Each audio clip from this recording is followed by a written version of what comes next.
Welcome to RPG Book Club, the podcast where we play a little bit of a video game and talk about how it makes us feel. I'm Sam Allman. I'm Bernard. And I'm Trish. And today we'll be playing the second part of Paper Mario, covering chapters 2 and 3. Right? Yep, 2 and 3, that's correct. Yeah, because I it's felt wrong, but it's prologue in 1 and then 2 and 3. So, yeah. But before we get to all of that, how is everybody's week? Right before we started recording, I played a whole bunch of Final Fantasy VII Remake because I'm replaying it before Rebirth comes out. And wow, Chapter 17 has a bit of a pace kill with that big ol' two-party dungeon that doesn't really serve any purpose. What part of the game was that? That's where you're in the drum and the boys and the girls are separated and you have to keep switching between them and do a bunch of hard fights. And the fights are fun, but the game is really starting to come to a climax and then you just have to do that for a really long time. Oof, completely breaks the pacing then. Yes. Yeah. The one that broke the pacing for me when I played it the first time, I didn't mind the one in the drum, but the one that broke the pacing for me was the climbing the light fixtures dungeon on the way up to the Mako reactor. It's just, that one was real big and real long, and I kind of wanted to just go blow up another one. The one where you're under the plate and you're turning off the sun lamps. Uh-huh. Yeah, that takes a while. Yeah, I was going to be playing it today. That was my plan for a lot of things, but Summer and Andy are borrowing the PS5 right now because they're playing Minecraft together, and it's real cute and whatever. But you can't play Minecraft on anything else. I mean, nope, it requires PS5. Not on a 2-player split screen that this is so they can play together. That's for sure. But as I was like, no, it's fine. I pay for PlayStation Plus. PlayStation Plus has a PC app where I can stream it, and like it doesn't have to be like amazing for me. I just want to go in and play try and beat Yuffie in time, and then I can cross save from the stream version to my regular version and pick it up tomorrow. But PlayStation Plus on PC only streams PS4 games. Oh, what? It doesn't stream PS5 games. In case you didn't know how Premium does, I have PlayStation Plus Premium. Oh, okay. I guess I was wrong.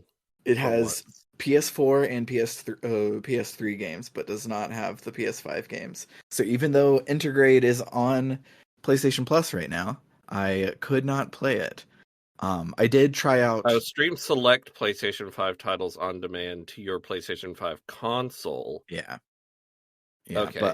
But anyway, I did play a little bit of Dragon Quest Builders 2 via stream just to see how it is, and it's really good. I wish the PlayStation Portal would use this technology instead of remote play technology.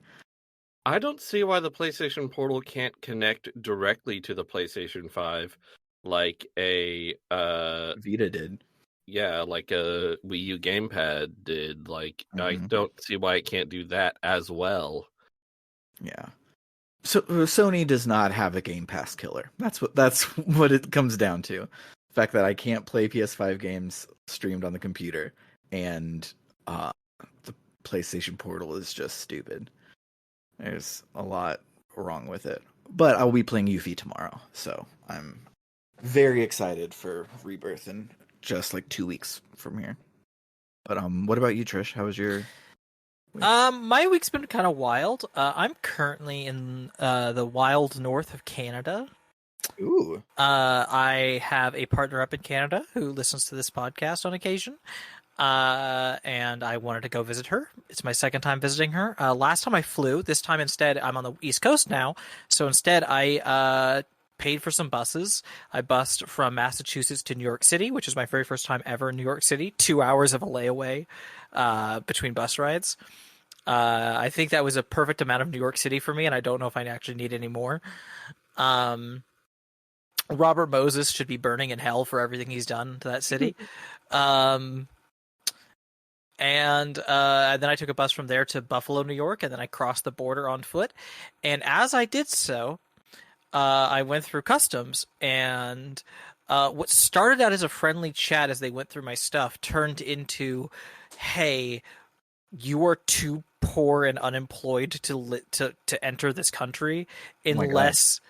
They only let me in because I told them that my girlfriend was nearby, and a Canadian citizen, and so she had to come by and pick me up, go to the customs agent, go to immigration, and basically sign a form saying that she is legally in charge of me while I am here, and that if I can't work at any way while I'm here, I can't employ myself in Canada. Good thing I don't pay you. And we have made some jokes about that. And we also, I have a date, which is 5 days out from when I said I was leaving. They're like, okay, we're giving you some wiggle room because it's still winter and it could snow or whatever.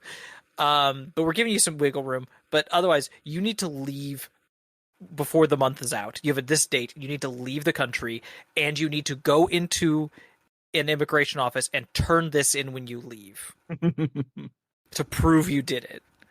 And it was just like, I was having like such a great time, like going over the bridge in the Niagara Falls region. I think it's called the Peace Bridge to get to Canada. So lovely, great walk. Apparently, though, walking into the country was the most suspicious way I could have entered. Um, and they just didn't want to have me there, and that entire experience almost drove me to tears. Oh It my was god. it was just so terrible. But being in Canada has been really nice. I'm getting to spend a lot of time with my Canadian girlfriend. She's adorable, and I love her, and she's extremely funny. Um, and earlier today, she took me to the card shop she really likes, and we played like a little improv tournament thing with the store owner. Specifically, the thing she's been getting into me lately is the One Piece TCG, because the One Piece card game is really fucking good. Good. Uh, Not the sort of thing we cover on this podcast, but just gonna say the One Piece TCG is really well designed. As someone who's played quite a few different card games, um, I think they have some really innovative and fascinating ways to. It's well designed. It's very well Mhm. designed, both in just the rules and also like what cards do and don't do. Mhm. Like one of the big things is like I just noticed this today was just like, oh, there aren't any card effects that do things that would require you to shuffle your library or your deck mid game. And so you have a lot of things in the game that put things at the bottom of your deck. And unlike in other games where that's just like okay, I'll be there for 5 minutes and then I'll shuffle my deck and it's going to be who knows where in the deck. Here it's like, no, that's at the bottom of your deck. You're going to have to draw it down, get down there. Man, Pokemon trading card game is annoying for doing that. Like Mm-hmm. you have to shuffle your deck. Like I don't know how when people play it physically how they keep their cards from disintegrating with how often you have to shuffle your deck. It's quite a bit because there's so many searchers or just yeah. Anyway, really fun game. I recommend, especially if you of course like One Piece, to check it out because it's a really fun card game. But yeah, aside from a really terrible incident at customs, I've been doing great. Awesome. I have been I took some time off this week and I was catching up on a bunch of things that I need to catch up on.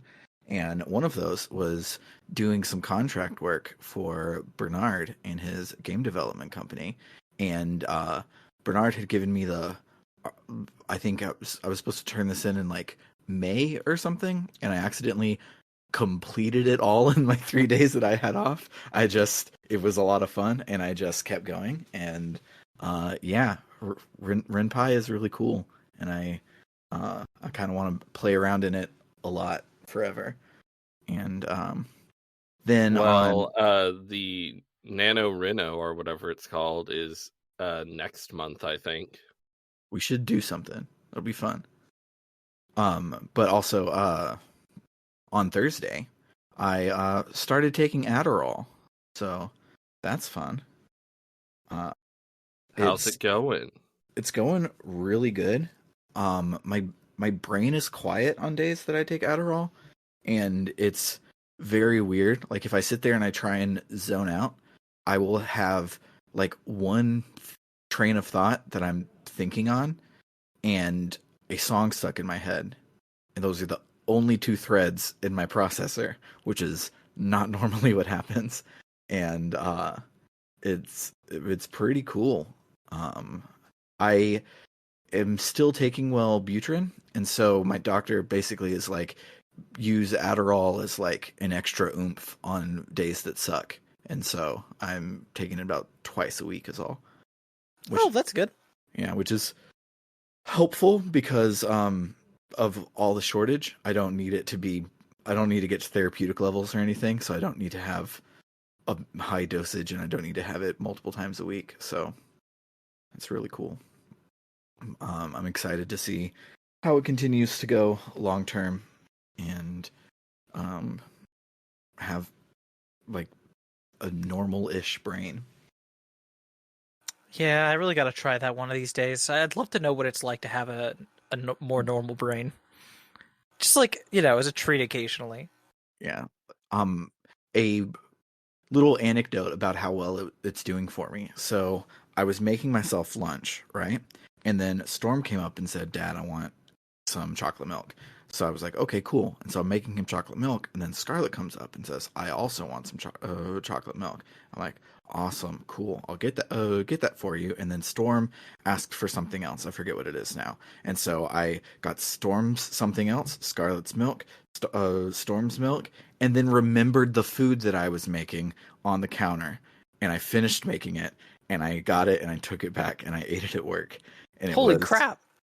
That never happens. I'm truly not, this is not an exaggeration. I'm amazed that you could do that. That was like 4 derailments deep, and being able to unwind all of them and remember my food is definitely not something that usually happens. Gosh, that's a funny way. It just made me think, like, if you want to explain having ADHD to people, at least some kinds of ADHD. It's just like, okay, those things where like there's a quest log in the right corner of a game that says like it tells you the next steps on the quests. Imagine that, but after the first one, maybe it's all just so blurry you can't read it. Or it's like in most MMOs, you have the quests on the side, but you can only keep the 3 most recent in there. And so I get 3 quests and I'm good. I can do it. But that 4th quest knocks one of them off the bottom and it's gone forever. And I don't know how to get it back. But yeah, it's been a pretty exciting, cool, awesome week. And I played a lot more Atelier Aisha. And its crafting system is very, very opaque. And it seems like I don't need to mess with it to beat the game, which is funny in an Atelier game. But there are so many, like, I have special skills I can use to, like, do this and that and change the outcome of everything. But all I'm doing is getting all of the ingredients and then hitting the throw them in the pot at random button so that I don't have to interact with any of the skill things. And then it gives me the item. And I have one of the, I think, 3 main MacGuffins before whatever. I don't know if it'll beat the game, but it feels like it would. So I haven't needed anything special since. So that's fun. I really, really, really am into like cozy number go up games lately. And they just have latched onto my brain and won't let go. Which makes it really great that right now I am writing a JRPG canon about both Atelier Marie and also Reciteer. I'm sure I will come out the other side of this eventually.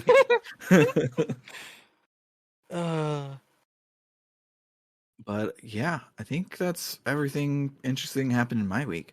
So let's listen to some bomb-ass Paper Mario music and then see what happens.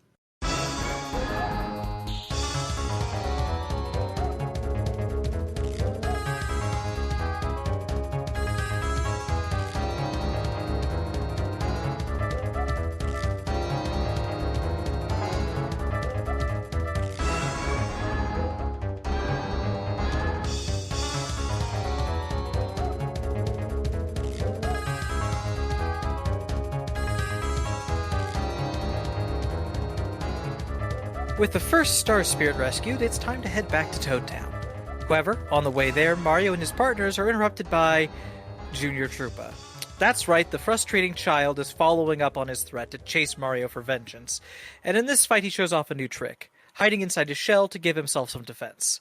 It's still pretty easy to take him out, and after which he is left injured on the ground in Overworld, and you could just keep attacking him to hurt him if you want, which is certainly a design choice. Shortly after returning to Toad Town, Twink dives in to talk to Mario, telling him that the next Star Spirit is in Dry Dry Ruins. To get there, we'll have to go to Mount Russet, something we can only do via train, which is a bit of an issue because while the town is now opened up with the wreckage from last time cleared away, other debris from Peach's castle has blocked the rails, leaving it impossible for the train to run. But don't worry, we've got a bomb. Or rather, we have an adorable self-described menace of a Bob-omb who can blow up the rock and let us head off to the mountains. And live through it. Thus begins Chapter 2, The Mystery of Dry Dry Ruins. Almost immediately after getting there, Mario bumps into the same mailman who delivered the letter at the start of the game. His name is Paracary, and he delivers the mail. Or at least... what? I don't know why, but I hate Paracary. I never use him in battle. I resent having to use him in the overworld. I don't like him. And I don't know why. He hasn't done anything. He was my second favorite character growing up. Watt was my first. And Paracary was my second favorite. But this time around, I'm with you, Bernard. Something about this motherfucker. He's just... I think he's like too enthusiastic. He's the guy that's worked at McDonald's for like 10 years and you're just there for a summer job and he has drank the company Kool-Aid, and like that guy, that's the vibe I get from Paracary.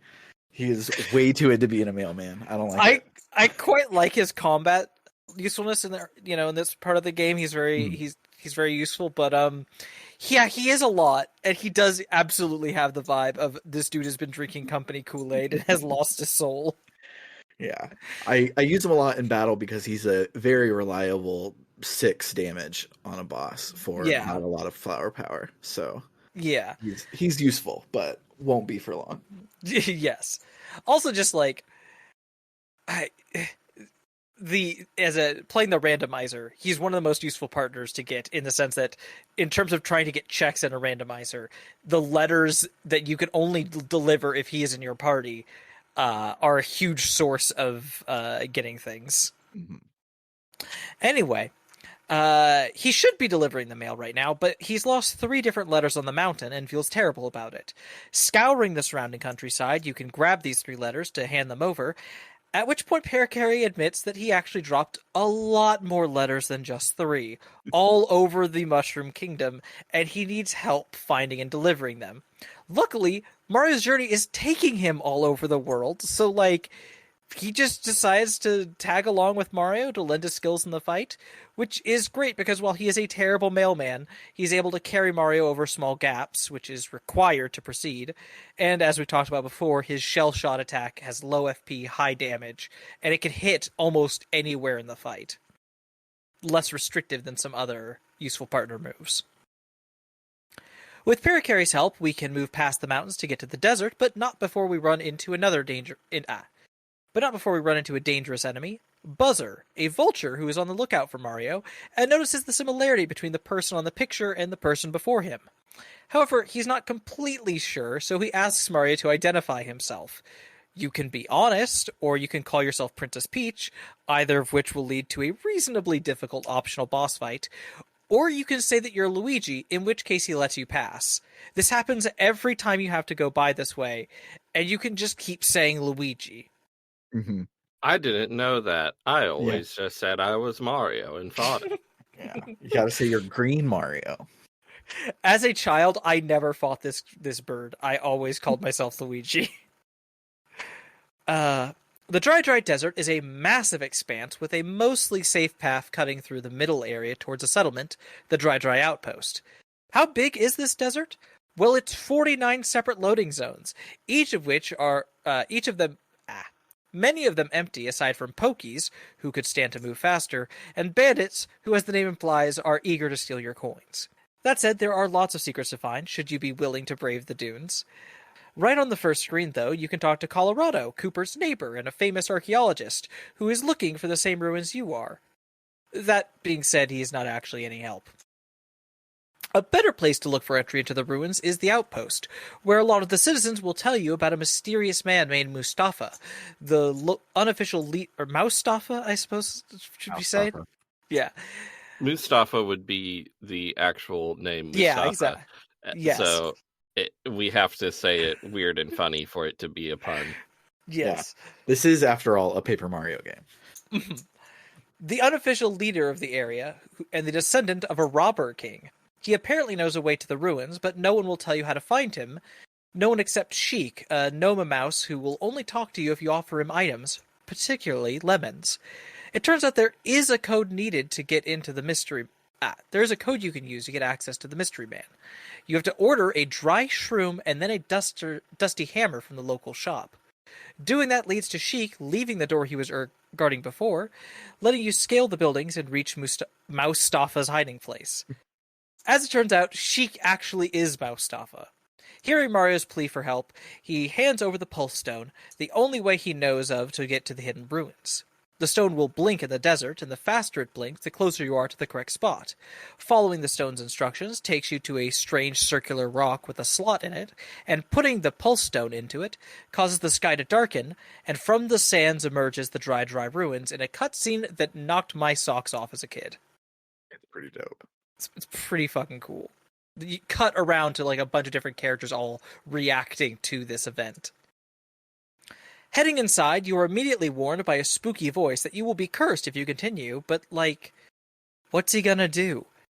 Make it so Mario can turn into a paper airplane or something? That'd be silly. Curses are ridiculous. Anyway, as you might expect, these ruins have lots of puzzles, some of which involve raising the level of sand, baddies to fight, and more threats from that mysterious voice. Delving into the ruins, you have to find the Super Hammer, which is a permanent upgrade to your hammer damage that also allows you to break stone blocks outside of battle. Then, using that hammer, you collect 3 special stones, put them in the right slots, and then unlock your way to the boss. Said boss is named Tutankoopa, a Magic Koopa who was sent by Bowser to infiltrate these ruins and protect the Star Spirit.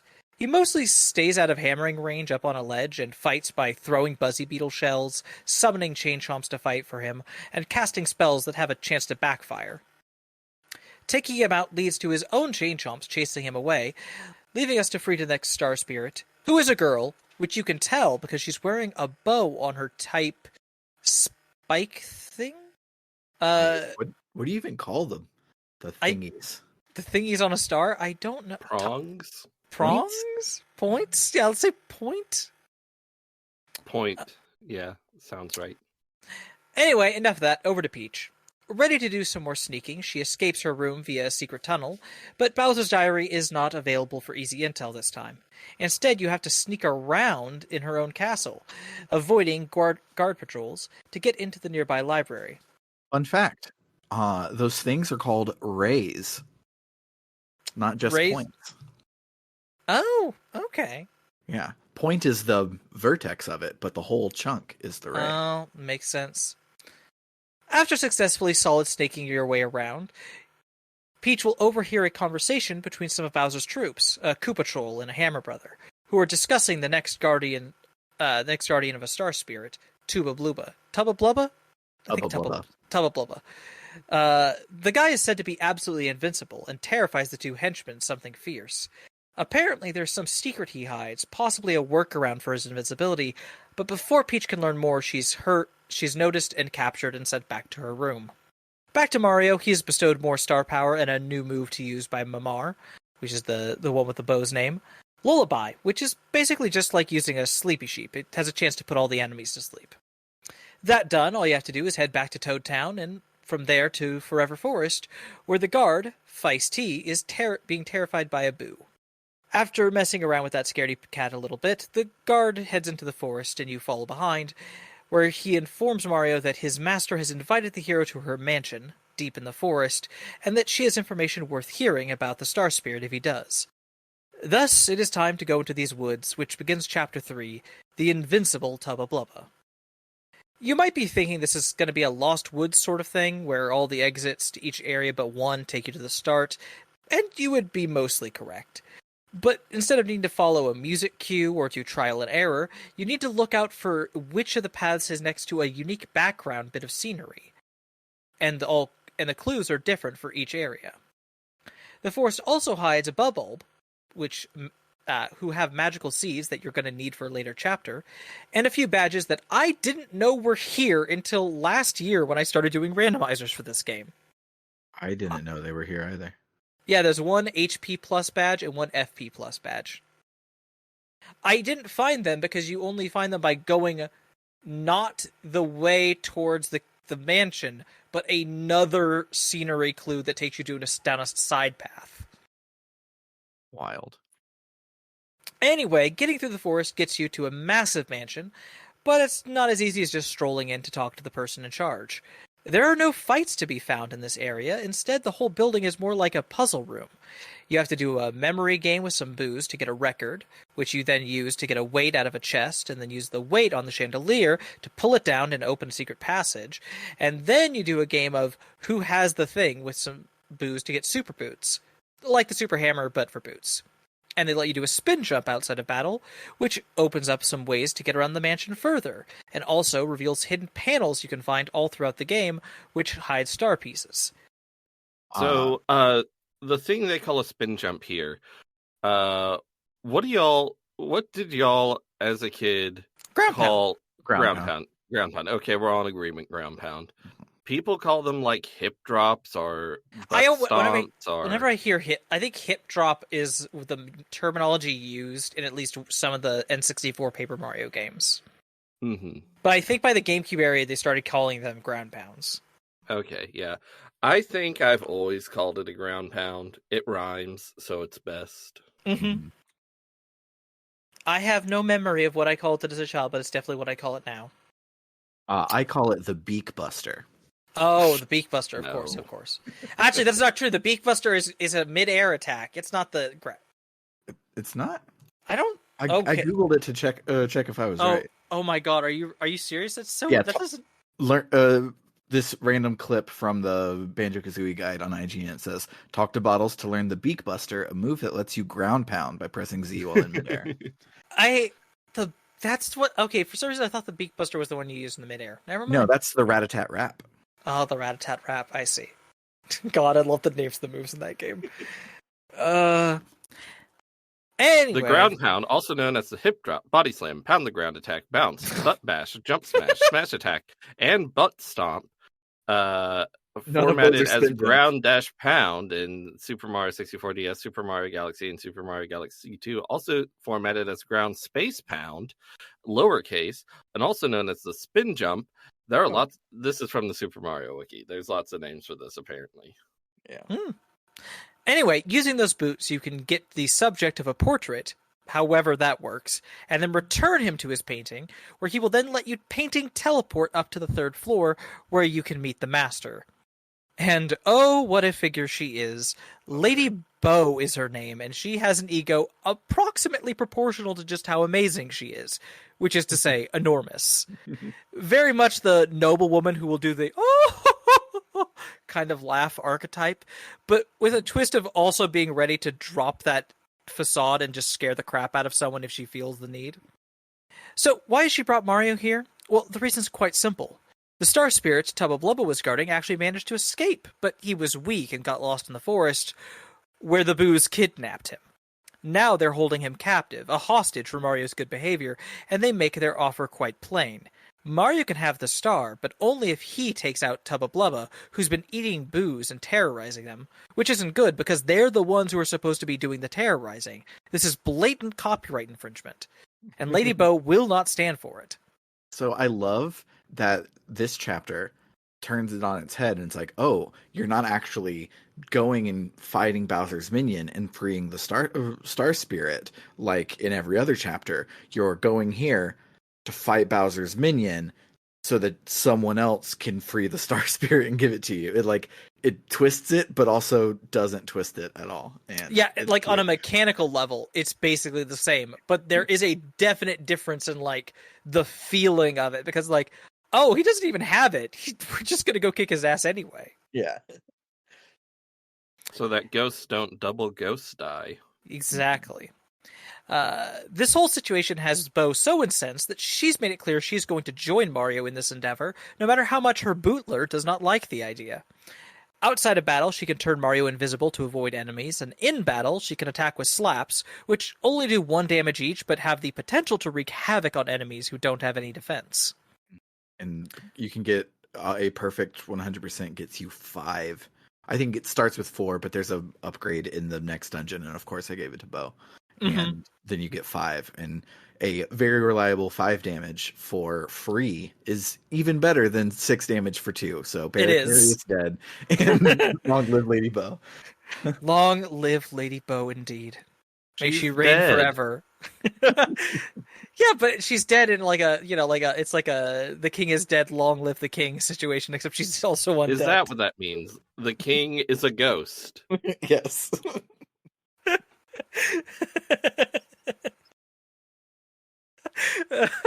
something King Charles.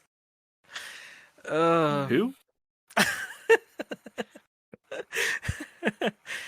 New member of party in tow. Did y'all see that clip of some expert on the royal family saying that Yes. King Charles is a fan of natural remedies and potions? I did. That's amazing. Anyway, new party member in tow, Mario heads out to the east into Gusty Gulch. The place is full of hyper enemies who are bright green and will sometimes charge up rather than attack, making their next attack absolutely devastating. 8 damage. 8 damage, which You probably have 15 HP at this point. Yeah, it's pretty devastating, especially when you get to a fight where there's 3 or 4 of them and they all charge, and you're like, oh no! Yeah, but you have Bo. But you have Bo, which is really good game design. Mm-hmm. Unless for some reason you don't currently have Bo because you thought, oh, Bombette will just clear the floor real quick. She has an AoE, one of the only AoEs you have. So I'll just use her and everything will be great. And then they all survive with 1 HP. And then you die.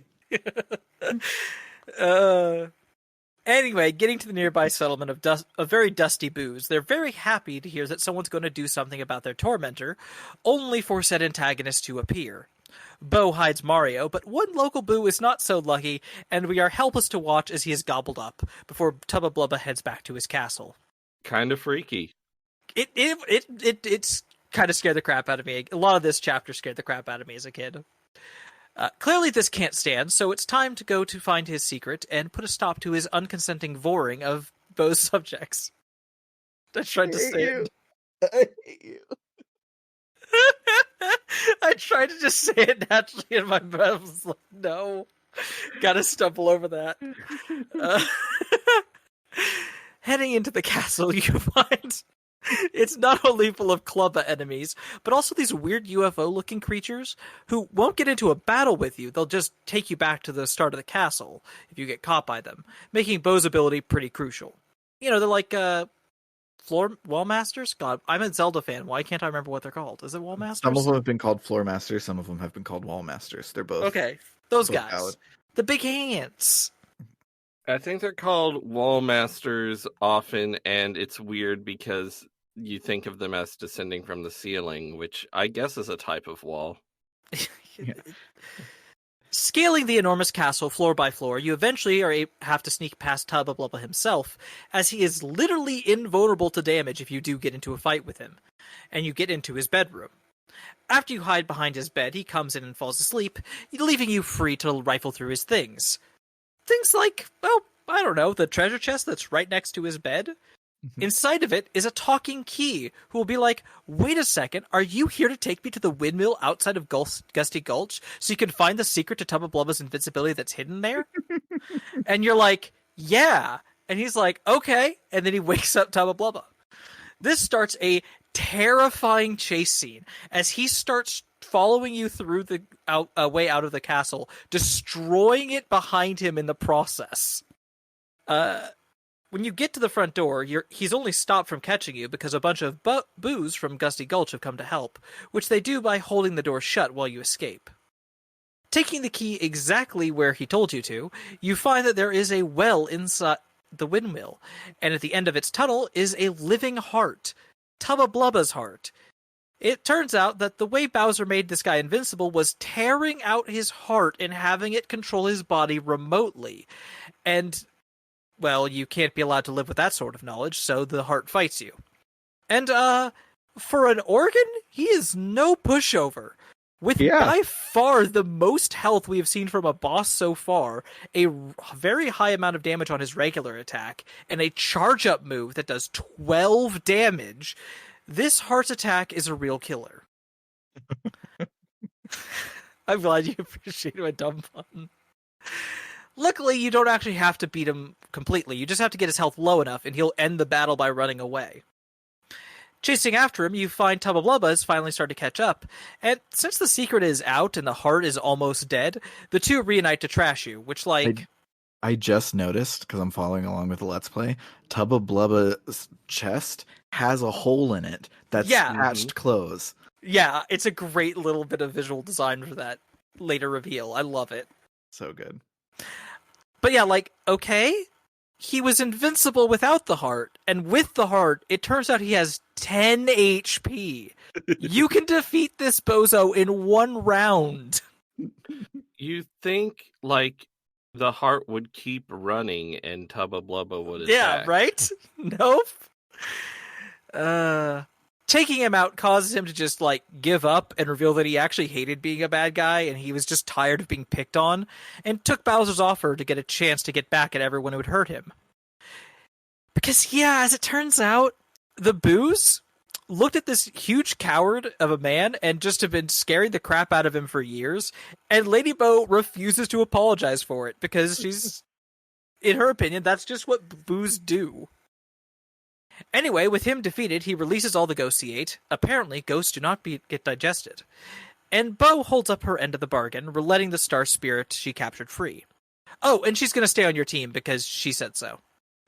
This spirit, Skolar, gives you the most useful ability so far, Starstorm, which hits all enemies for 7 damage. Oh, and before he heads off to Starhaven, he also gives one last little bit of info. He can sense that the longer Bowser holds onto the Star Rod, the more powerful it is making him, though he isn't sure if King Koopa has realized that just yet. Cutting to Peach's castle once more, she sneaks out again, only to immediately run into Bowser and Cammy mid-conversation. They're talking about how unbelievable it is that the guy they literally made invincible was defeated, and that Mario is probably going to head to Shy Guy's toy box next. Rather than just wait and see if their next general is going to be taken out or not, Bowser wants to try something proactive. But he isn't sure what they can throw in Mario's path that would be a big problem for him. Then they notice Peach is there and decide to ask her, and you get 3 sets of questions, each of which have 3 different possible answers for what Mario's biggest fear is: a powerful enemy, a weak enemy, or a helpful item. Obviously, the good-hearted princess would never lie, and so I chose the hardest option on all of them. Anyway, after providing that intel, she is sent back to her room, and that's the end of the chapter. Next week, we're going to have rampant adorable Shy Guys, a literal baby of a partner, a MILF partner, and a volcano adventure. Hell yeah. So yeah, let's talk about some memorable moments after this short musical interlude.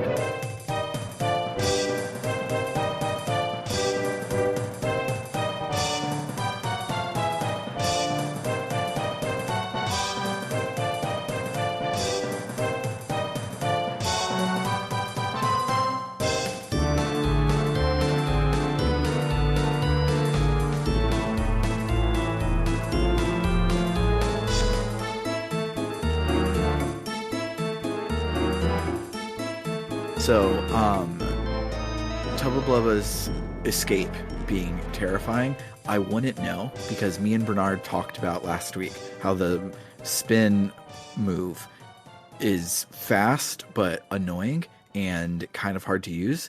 The speedrunner strat is to jump out of it instead of hammer out of it, like we talked last week. So I never saw Tubba Blubba. I just left. There were quite a few times this week where it's like, oh, we're going to force a fight here, but because there's not random battles or whatever, you're going to come into the screen and there's going to be a lot of people running at you, and I just ran away. It was very fun. Wonderful. I mean, that part scared me as a kid. I still think it holds up as a really well designed little sequence of being chased and having that fear from that earlier area where you can run into him and he just is invincible and you just kicks your ass. Mm-hmm. I really like the Clubba enemies in in Tubba Blubba's castle because they're Spike, and I love Spike, but also they're tall and have a club. Mm-hmm. They also kind of hit like a truck. Mm-hmm. And they have like a very annoying amount of health for this part of the game, where they have basically like one more HP than it is feasible for you to do in a round, even with like whatever badges you've been able to get this far in the game. Yes. Again, the design of this game is so tight that you are always just you have a enemy and you can just barely get them, or you can't quite get them in one turn unless you do something really special. Mm-hmm. You have to think about things. Yeah. Which is super cool, especially with all the numbers being so low, where it's like the bow giving you 5 free versus the 6 for paid, like, is 1 damage difference, but that damage is a lot. And so there were definitely times where I was like, I really wish that I had paracarry instead of bow, but it's not worth enough to switch out because that's wasting a turn is gigantic. So it's very, very, very decision heavy, and you're balancing a whole lot of different things over like 1 damage difference, which is so cool. Of course, you can get the quick change badge, which makes that a lot easier. Yes. But can we get it yet? You can get it right after this chapter. Okay. I did. In fact, you don't even have to go through the side quests. You can just go in Merlin's hut and do the 3 ground pounds, and it'll fall down. And he's like, "Whoa, that's weird." That's wonderful. Yeah. Funny thing, I mentioned earlier, like the Tubba Blubba chase scene did scare me as a kid, and it did like the once or twice I played it through that bit. But when I was only able to see that the rare times I would rent the game and someone was already to that point in the story. I never played up to this point because the puzzle house stuff with the Boo's Mansion, I was never able to figure it out as a kid. I don't know why. I can't remember what was like getting me stuck, but I just could never get past that. Yeah, I was going to bring up the mansion as well because this might be the best NPC dungeon we've covered on the pod so far. It's really freaking good. It's really good. Like all of the puzzles are like make sense. So when you find like you find a record, you're like, oh, it's that room with the record player. I know where to go for this. And everything is very well telegraphed, but you still feel smart for figuring it out. And it's real good. Yeah, I also enjoy that like it's a puzzle section instead of like it would have been so easy to just make this an area with Boo enemies who you fight. But like the wild thing is you never fight Boos in this game. They're not an enemy. I mean, besides Big Boo, you usually don't fight them at all in Mario Canon. They're usually invulnerable in their obstacles to get past. I mean, you can throw hammers at them sometimes. Yes. Yeah. I also really like this is like now that we're further in the game, that like if you finishing chapters, you can go back to old areas, especially Toad Town, and like every chapter there's new dialogue everywhere. There's different like storylines going on with like different people in the town. It's just there's so much text in this game. There's so much just like random side dialogue you can go listen to. You can go find out what's going on with all these toads. Mm-hmm. There's so many toads. Also, I noticed a couple fun things this time around with Goomba. Like, cause I'm making my playthrough take so much longer because I'm actually doing the out of battle Goombario thing on every single loading zone. Because I'm like, I want to hear all the stuff. I want to, and also want every NPC. Doing that in the desert is very funny because there is a very strong, consistent theme, which is Goombario hates the desert and keeps trying to convince Mario to leave. And then there's a recurring thing in chapters 2 and 3 where he notices if you do it in the room, if you have him talk about the room right before the boss room, the small room that just has like a heart block and a save block, he's just like, why is this a thing? I don't feel good about this. Who would build a room like this? What is its purpose? I love it. I really love the cleft enemies. They're a little spiky rock that with Mario shoes on them. Mm-hmm. And they're just really well designed because the only really consistent way to hurt them at this point in the game, they're on Mount Rugged, is to have Bombette explode them. Mm-hmm. And that'll flip them over, and then their defense is down, and you can attack them. You can't flip them over by jumping on them like a Koopa because they have spikes on their heads. And what's and they great have is a damage threshold, so you can't really hit them with your hammer either. Yeah, they have high defense. Literally the only way to damage them, unless you can't have upgraded someone the first time you fight them.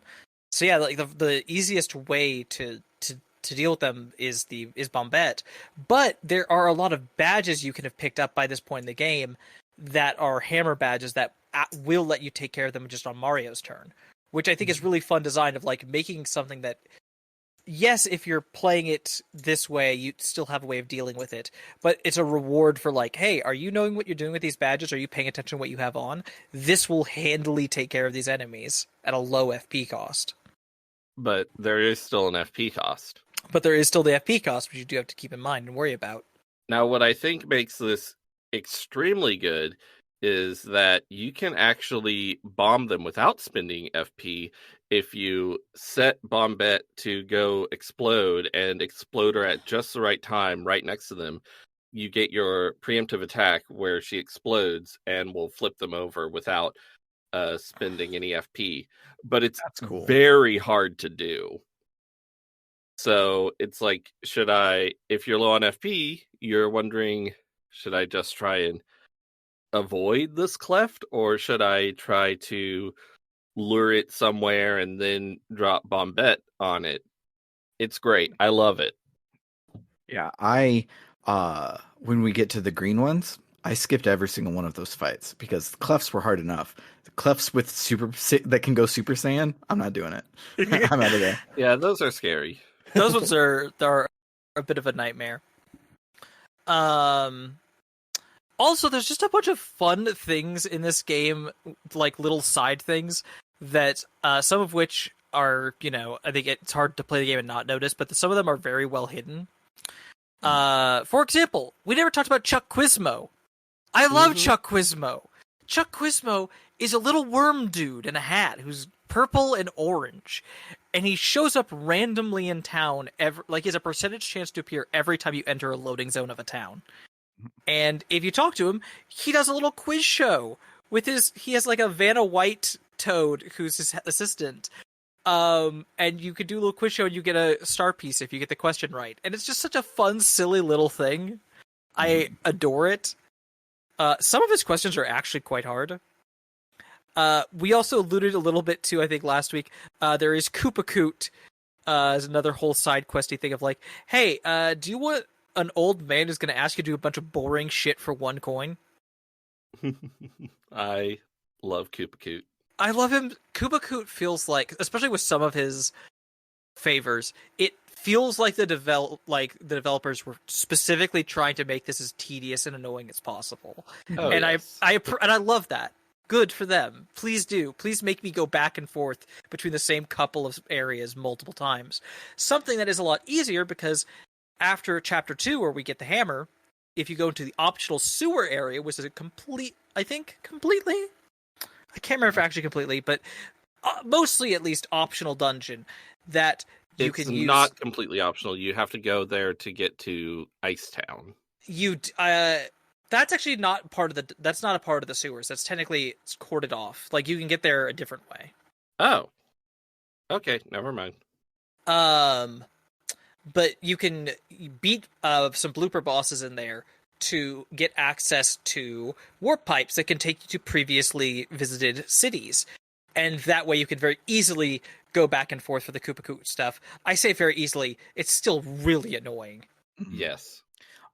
Speaking of Chuck Quizmo, fun fact about me playing with the widescreen mod, Chuck Quizmo crashes the game. Oh no! I don't know how that relates, but if you are using the widescreen mod and you run into Chuck Quizmo, just don't talk to him.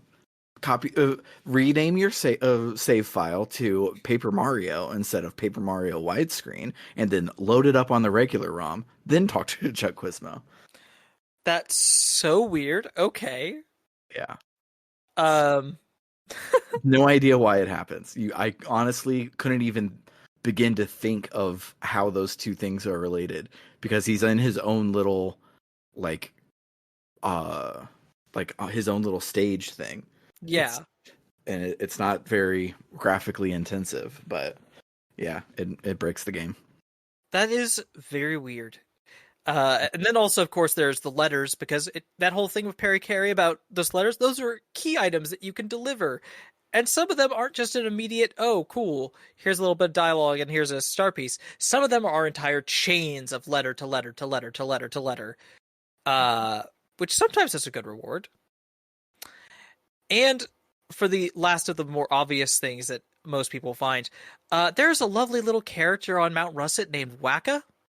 He's a little, like, Diglett-like little mole man, and he's real sweet, and you can bash him with your hammer, and you're incentivized to bash him with your hammer, because when you do so, he drops a Wacka bump, which is literally the bump on his head, which then fell off, and eating it gives you 25 HP and 25 FP, which it makes more than you have. It's more than you have. It is so good. And you could just keep coming back and forth up to a certain point, I believe, and bashing him for more and more of these things. Mm-hmm. Poor Wacka. I feel so bad. I looked up, I was trying to find out if there's anything that happens if you don't attack him, or if anything that gets locked off for attacking Wacka. But as far as I can tell, no, there's no dark path that you get locked into. No evil Mario path. Well, I'm glad that's the case, because I am sad to say I absolutely bashed Wacka several times because I needed those bumps. For the less obvious stuff, at least for me, just like stuff I'm kind of only finding this time around the game. This is something I actually heard about from a YouTube channel that covers a lot of Paper Mario stuff. There's a whole item trading game that's a weird little side thing where if you go in Koopa Village, there's someone with a radio in his house, and if you keep changing the radio till you get the information station, every couple of chapters there's a new item trading mission where the radio station's like, oh, you need to bring this item to this location in this time frame. And it is real time. Your game is counting it, and you need to get there to hand off the item. And it's not like there's no special reward for this. It's just like, oh, I gave him a Koopa leaf, and I got a honey syrup out of it. What? Yeah. I'm guessing those aren't checks in the No, in the they're not. That would be stupid. It I would would be very mad. Yeah, no. It's such a weird little side thing I didn't know existed, and I only learned because it's useful for an insane glitch that I'm not even going to try to get into. Also, there's a whole stuff with did either of you ever do the stuff with the lyrics and the diva in the harbor part of town? I never figured out how to do that. It's probably very simple. Yeah, so after you finish chapter 2, if you go to Club 64, a lovely little bar in the harbor part of Toad Town, you can talk to. There's a diva there who hasn't been able to sing since Princess Peach's castle flew away, and there's like the maestro next to her who wants to find like a song good enough to bring her voice back. And he came up with some lyrics, but he needs a good melody for them. So he gives you the lyrics. You go to Dry Outpost, where there is a composer there, and if you show him the lyrics, he will finish it with a melody, and then you take it back, she sings a song, and you're given a useless badge. But the story of it's really fun. And it was a thing I just never noticed as a kid.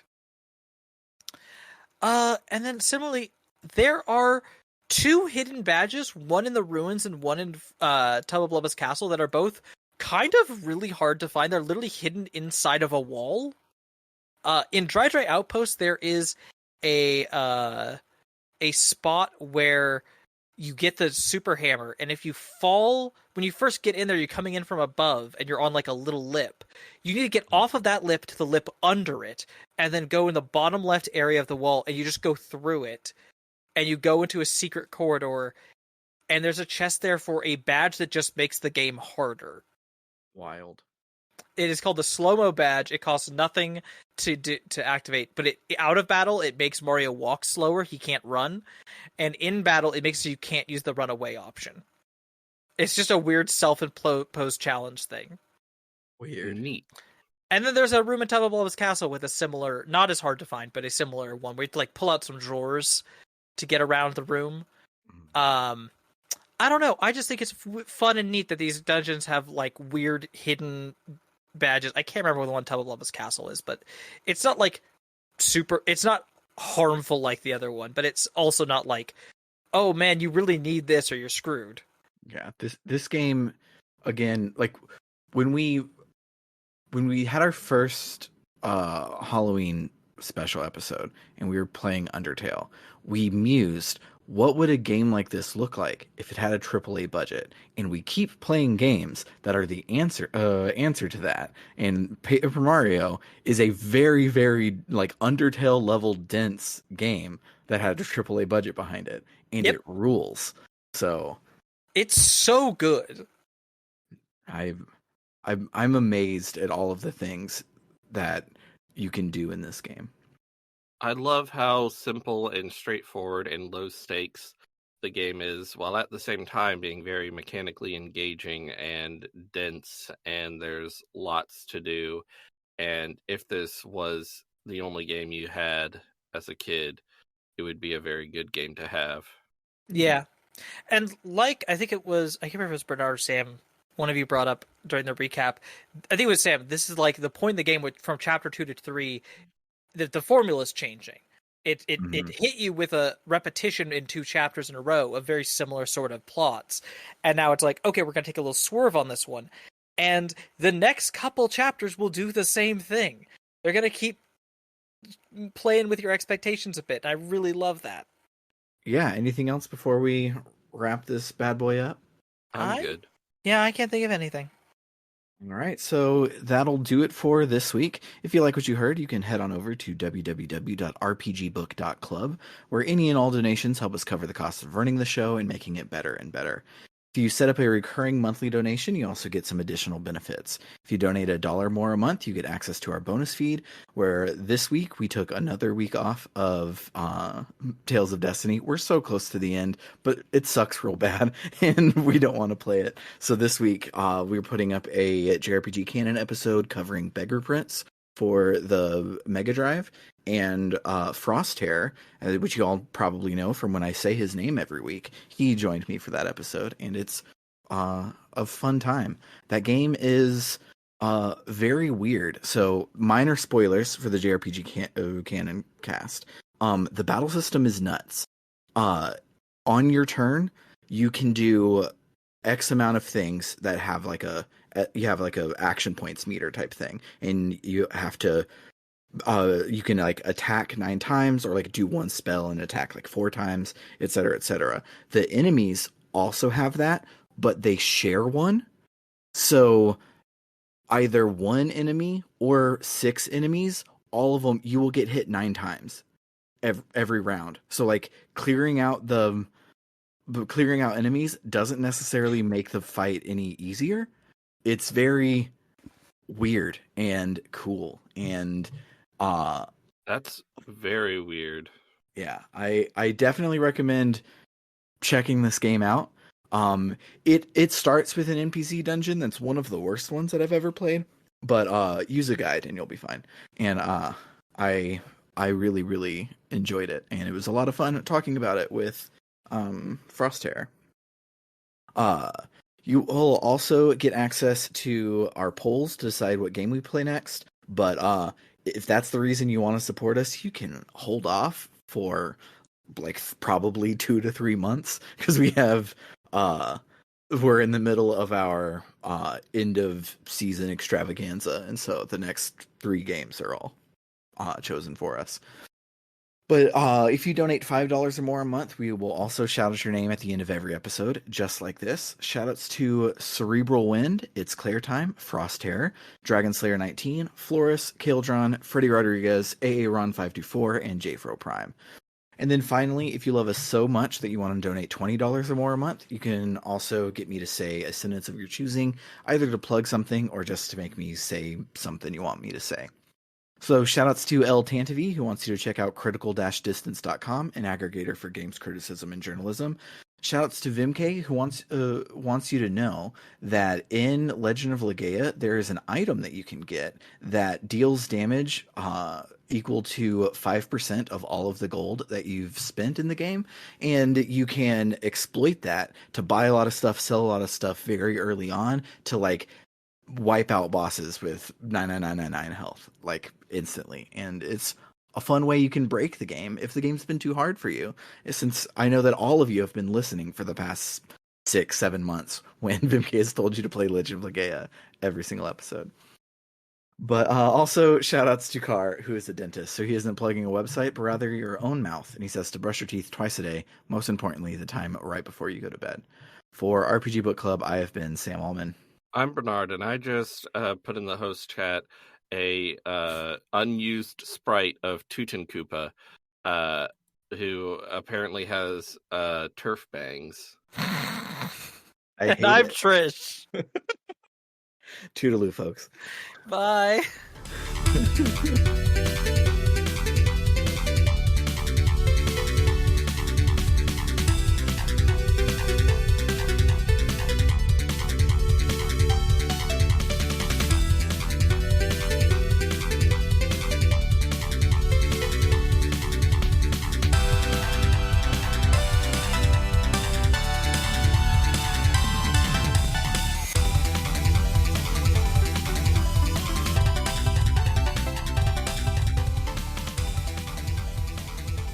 I kept trying to make the joke of, sure, you're going to see your girlfriend who lives in Canada and we don't know her.